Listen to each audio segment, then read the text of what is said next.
So I think we have alluded to this next story for a long time, and it's probably a very important part of Curated and a very important part of my life, and for many reasons, the foundation of where we are today and who we are and what we represent, and that is my father's Lamborghini Miura SV. So I think we told a brief story on VinWiki before, but we've never told the full story on our channel. And probably one day, hopefully very, very soon, my father will be on the channel to maybe tell part of the story himself and potentially even share the car for the first time in 35 years with the public. So stay tuned, subscribe, don't forget to like. But let's see, he's a very private guy and very proud of his car, and it isn't really the sort of, he doesn't brag or show it or anything like that. So the story of my father's Miura SV. So as you guys know, if you've watched our videos, my grandfather immigrated to the US in 1957. He started working as a mechanic and eventually turned a small gas station / mechanic shop in Springfield, Massachusetts into a small dealership and basically service facility for vintage Ferraris of the time and Lamborghinis of that period, Rolls Royces, very famous period collectors such as the Blake brothers. I believe they own Friendly's ice cream. So he'd service their Rolls Royces, old cars from Luigi Chinetti, who is the distributor for Ferrari. So he'd be servicing race cars, etc. And over the period of let's call it 10 years, he came here with $500 or $600 and did very well for himself. A true example of the American dream and of an entrepreneur. And it's cool to see some of the old photos. You'll see, they lived in a 2-tenement apartment, and then eventually they bought a really nice house in Longmeadow, Massachusetts. So it was really cool to see them grow. And my father, like many, I would say, immigrants, was supposed to be, the family wanted him to be a doctor, a lawyer, a stockbroker, something along those lines, and he was groomed to become a stockbroker. He had fallen in love with the cars. There's some great stories of him, basically, and my grandfather butting heads, and he ended up rebuilding an engine at like 12 or 13 years old, and my grandfather was shocked at his ingenuity and his talent, but still really did not want him to be a mechanic for many, many years. And, they would get into fights, and my grandfather would kick him out of his shop, and my grandmother would say, please, please, please let him back in. And eventually my father started working at my grandfather's shop, and he was servicing cars and fixing cars, and probably became a better technician than my grandfather. My grandfather was an incredible engineer, and he could build, he could make you a part, or make a valve, or do all these different things. My father was really OCD and took his time and was very careful and was an excellent technician. And part of that, during that process, my father didn't want to get paid. He didn't want to, basically, he said, all I ask is that you buy me a car. And that car, he asked for his first car to be a Lamborghini Miura. Now at this time, those cars were trading for probably $6,000, $7,000, a used Miura, which was still, a good amount of money back then, but not like when you think of today of what an Aventador would cost or anything like that. And my grandfather had saved and saved and saved, and my father was working, and his first car at about 16, 17 years old was a Lamborghini Miura. And he famously drove his first Miura, and then I believe his second Miura as well, back and forth to high school. So imagine, there was even a newspaper article about him driving his Miura to high school. And I'm probably going to get this wrong, but he had 3 Miuras. So he had a red P400, a green P400 or a green S, and then finally a beautiful metallic red S. That was his last Miura before buying basically this very special car that we'll talk about. So he would fix the Miura, he would drive it around and then sell it and make money, and he was doing this also with Jaguar E-Types. So he had like 30 or 40 Jaguar E-Types. He loves those cars still to this day, and he was buying and selling them and fixing them, etc. And that was basically my father's plan. He didn't want to go to college. He didn't want to be a stockbroker. This is what he wanted to do. And it came to the point, 1972, that he had this Miura S. He had saved up enough money, and he had other cars at the time. And he, every year, would go to the New York Auto Show with his father. And this year, in 1972, my grandfather, unfortunately, was in the hospital. He had broken his back. So I think he was in a period of surgeries with his back, but he was in the hospital. It was New York Auto Show, and my father goes with a friend of his to the New York Auto Show. And he would tell me these stories of going to all the different floors, looking at accessories, looking at all the new cars. And this year on display was a black Miura SV with a very sort of tan, orangey, full leather interior, which was pretty rare. And it was basically a special car with gold wheels, gold bottom. It had some unique features of the car. Traditionally, German SVs were delivered with unique, you could call it a little brass bezel on all of the louvers. The front grills were different. The US cars also came with a radio. They came with AC.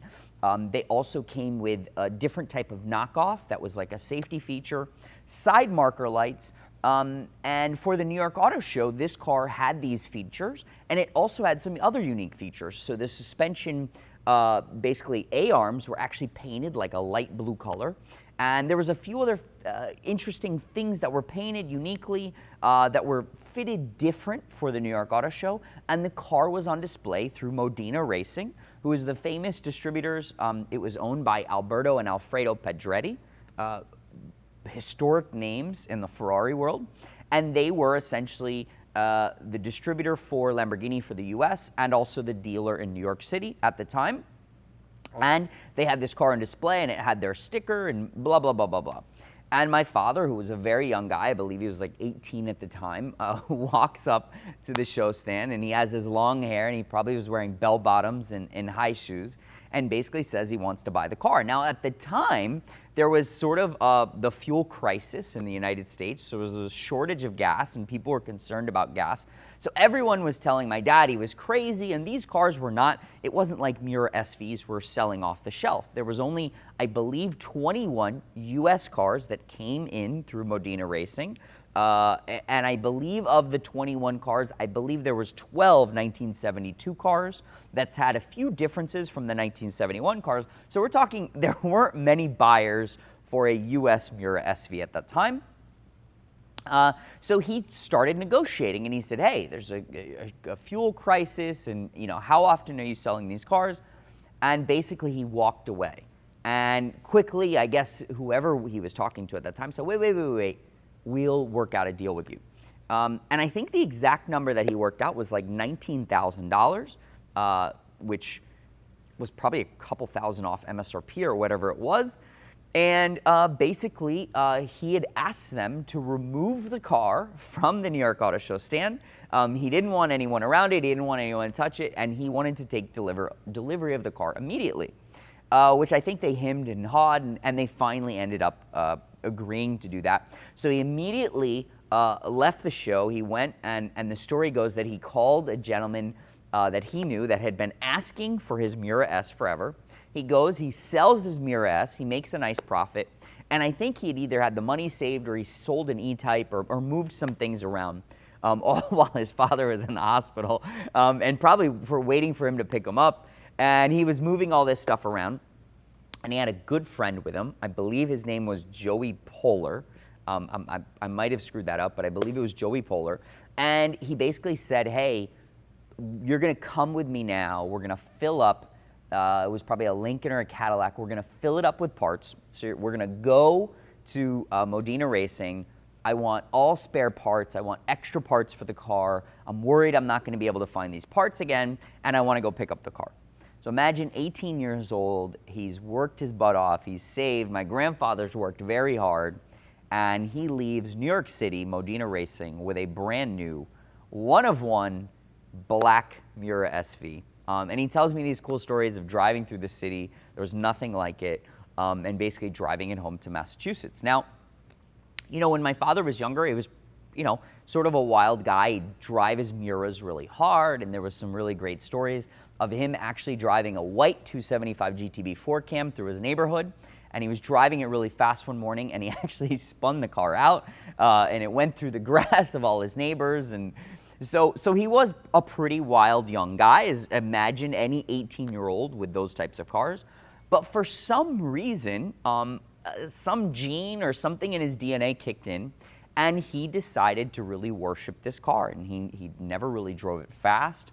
He would only drive it on really nice days. Sort of the new, I believe it was the Boston Highway or New England Highway. So he'd drive it to the Cape, and he'd drive it all over the Northeast, and literally only putting a couple thousand miles.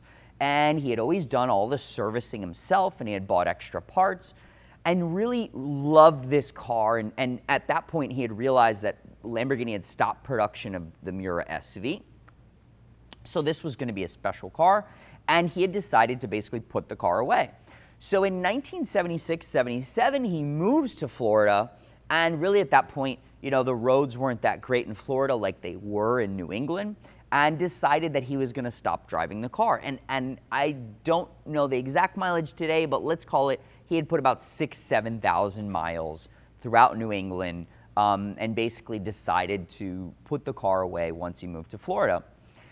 And during that time, he had obviously met my mother, and things happened, and he started his new business here, so he was very busy, and really the car was just sitting. But he was always tinkering with it, and he was always making sure that everything was running perfect. And my first recollection of this car was him starting it once a month. And basically imagine, on the 1st or the 30th of the month, he'd uncover the car, he'd start it up, he'd check everything, he'd pump the brakes, he'd pump the clutch, he'd make sure the AC was working, he'd check the radio, he'd check all the lights, and if anything was not working at that moment, guess what? He would fix it immediately so it was ready for, not that he would drive it, but ready to go on a long drive if he wanted to. So during that time, I remember as a young kid seeing, remembering the car together, and essentially at about 6 or 7 years old, maybe as late as 8 years old, that was the last time I saw the car completely together. Now, the car was original paint, original interior, original mechanicals, and imagine, no one had ever touched the car but my father. No one had ever serviced it.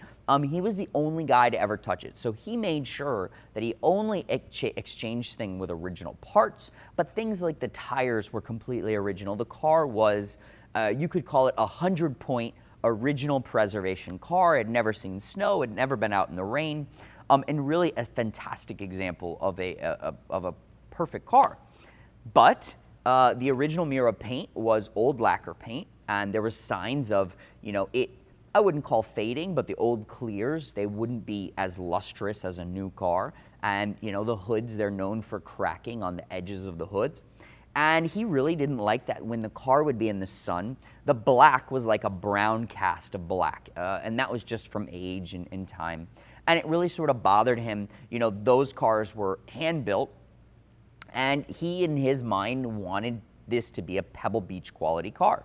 So my father had never restored a car, but had known about restoration, so he immediately started to hire some of the best guys in the world, not to restore the complete car because the interior was perfect, the mechanical was perfect, but to perfect the paint.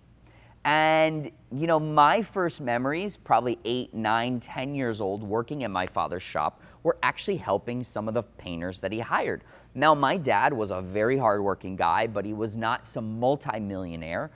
He made a nice living working on, Jaguar XJ6s, Lamborghini Countaches, and all the cars in that period. And he was literally reinvesting, you could call it, what he was making into hiring these painters and other artisans to help him start repainting this car.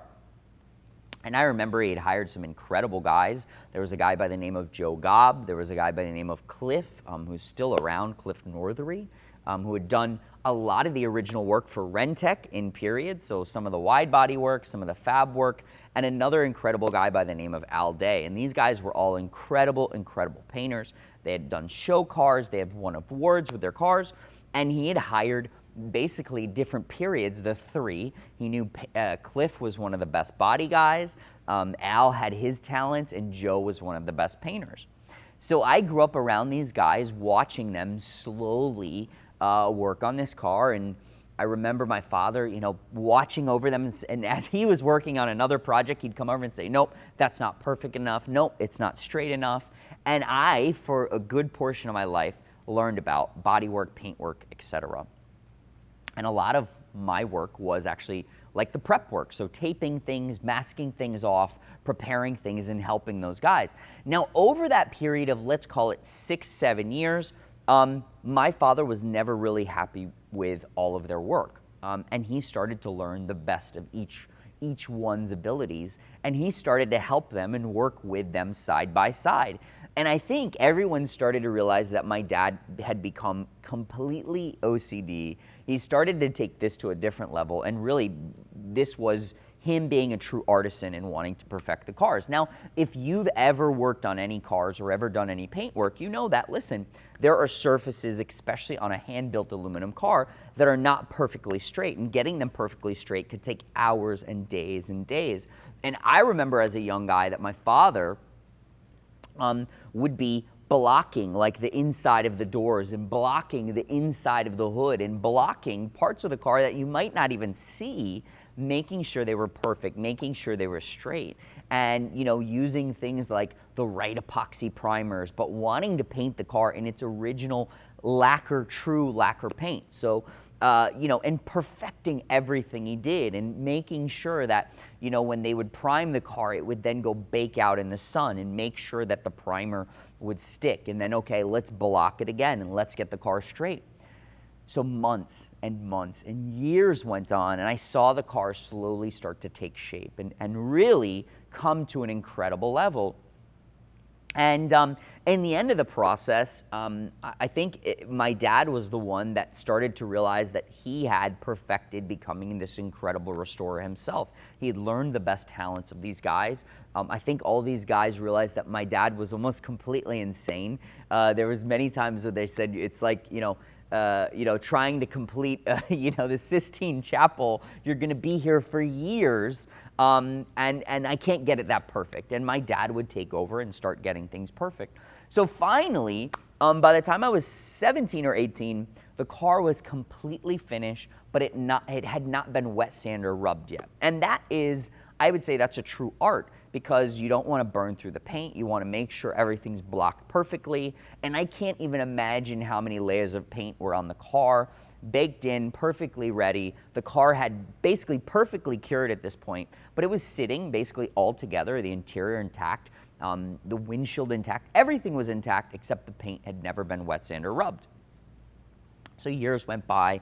Unfortunately, my parents went through a very bad divorce, and my father's, direction had changed. He had shut his business and had sort of put off finishing this car. Now, he had also at the same time decided he was going to completely restore his Jaguar E-Type, which was also one of his first cars. It was my grandfather's original dark metallic green black coupe, and basically he had just completed a Pebble Beach quality restoration that a lot of experts have seen and blown away by the quality, but my dad's perseverance and steadfast commitment to perfection was all that mattered to him.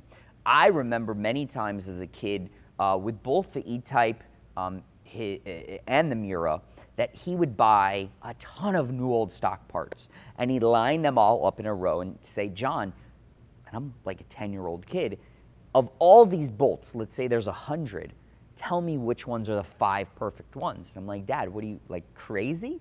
But no, he was just committed to excellence and committed to perfection. And for many years, I thought he was crazy. I mean, and it's probably one of the reasons, imagine, that my parents actually got divorced, because my dad was so dedicated to completing these cars, completing them to a level of perfection that, we're talking, Wayne Orbury, Cremonini, all these Pebble Beach winning shops. This is what my dad was doing now on his own and completing these cars. And his E-Type was finished. It's completely stunning. It could definitely, show at any major concours. Still has its original interior. And his Miura SV sat for all these years, and he was slowly, again, on his schedule of once a month, starting it up, checking everything. I believe at one point He has replaced the clutch master cylinder. It went bad after so many years. The AC still works. It has its original Freon in it, which is completely incredible. The fuel lines he had changed, but he has changed everything to NOS, new old stock. And if there's anything that he needed to basically change that wasn't original, he made sure that it looked original, etc. But the car is a pure time capsule. Now, all of a sudden, after all these years, in the past year, I'm very, very proud of my dad.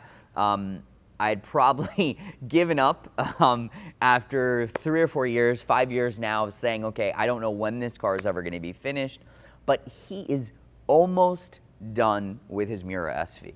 And basically, I think he spent 3 months blocking the door jambs. He spent another probably 2 months blocking the hood and polishing the front hood. The rear hood is done. The doors are done. Basically, everything is done of the car. Compound, buffing, wet sanding, etc. And, you know, all underneath the front and rear hood are completely perfect now. And this has been a lifelong commitment to this car. And we are probably a few months. He hasn't shown the car. For years, he didn't even tell anyone he owned the car. And he's really not, you know, he's not this, you know, loud, flashy guy that wants to tell everyone about the car. But I feel that we have to document his process and we have to tell his story, because I think his commitment to the car, while I resented it while I was younger, is truly something special and unparalleled in the world. This is an artist that has committed himself to a car. It was never about the money. It was never the fact that a Miura SV is, you know, a multi-million-dollar car now. It was about his love for the cars. Imagine, he did the same thing with his Jaguar E-Type, and maybe the best E-Type in the world is $300,000 to $400,000, and he probably has $1 million into hours alone into that car itself. So this wasn't about necessarily the value of the car. It was his passion for the car and his commitment to perfection. So very, very excited to share this car with you guys very, very soon. My father's SV, the New York Auto Show car.